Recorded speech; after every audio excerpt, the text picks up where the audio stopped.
Si Inka Magnaye ay openly nagsasabi na mayroon siyang PCOS at narito ang isang post niya tungkol dito. Halika kayo, pag-usapan natin yan.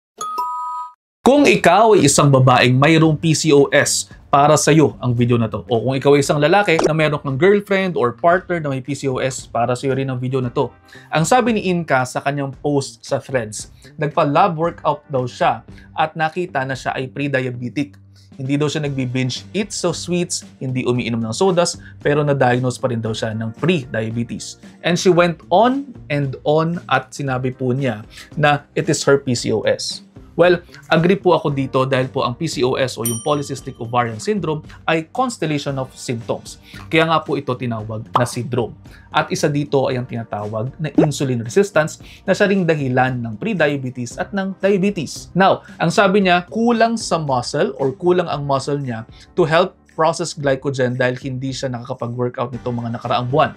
Tama rin po ito dahil totoo pong tumutulong ang muscles natin para sa insulin sensitivity o yung sensitivity ng katawan sa insulin. Ang problema ay sa mga kadalasan ng mga nadadiagnose ng PCOS at ng pre-diabetes, kulang ang physical activity. Yung iba, inaasa lamang sa diet nila lahat, pero hindi po yun dapat sa ganoon. Lalo na sa mga taong mayroong sakit katulad ng PCOS at pre-diabetes at pati na rin po diabetes, kinakailangan meron po tayong movement. May tuturing po na lifestyle disease itong mga sakit na ito. Oo, may component ng genes. Kumbaga, ang genes ay yung parang bala ng baril na inilalagay mo sa loob, pero yung lifestyle mo, either kakalabitin ba nito ang gatilyo o hindi. Ngayon, tingnan po natin yung grocery haul ni Inka.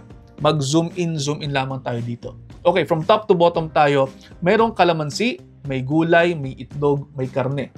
Ayos to dahil po pwede itong makatulong na mag-load ng fiber intake which can help with insulin resistance. And then tingnan natin, meron siyang carbohydrates dito. Ito po yung Mond wheat bread. Not sponsored po ito. So, meron pa rin siyang carbohydrate intake. Ang tanong, dapat ba wala kang carbs kapag pre-diabetic ka at may PCOS ka? Hindi naman. Lalo na kung magbibuild po tayo ng muscle, mas mainam pa rin po na mayroong carbs dahil ang carbohydrates kapag kinain po natin ay mayroong protein sparing function. Ibig sabihin, inaalay ni carbohydrates ang sarili niya to power up your workouts so that you can build more muscle while you work out at the top of your game. Kino-comment ko ngayon dito si Inka dahil na sa ginagawa niyang ito, hindi nagre-remove ng food group totally. And I hope matulungan ka ng nutrition in managing your condition. Gusto ko lamang din po sabihin na minsan kinakailangan lamang para sa ibang mga pasyente makompute kung gaano karami ang kinakailangan nilang kainin para hindi maligaw ng landas. Nutrition Month ngayong July. Makalaga ang tamang nutrisyon pagdating sa mga sakit na iniinda natin. Basic rule, pinggang Pinoy. Meron tayo dito, lagay natin dito. Meron kayong half of the plate fruits and vegetables. 1/4 of your plate lean protein and another 1/4 of your plate carbohydrate source. Kinakailangan meron ang lahat. Isipin po ninyo, ang katawan natin ay parang kumpanya. Merong specialized sa marketing, meron pong specialized sa logistics, meron sa executive function, meron din po sa security. Ganyan, mga ganyan. Ngayon, kung tatanggalin ninyo ang specialized sa security at logistics, mapipili pong executive function at ang marketing functions.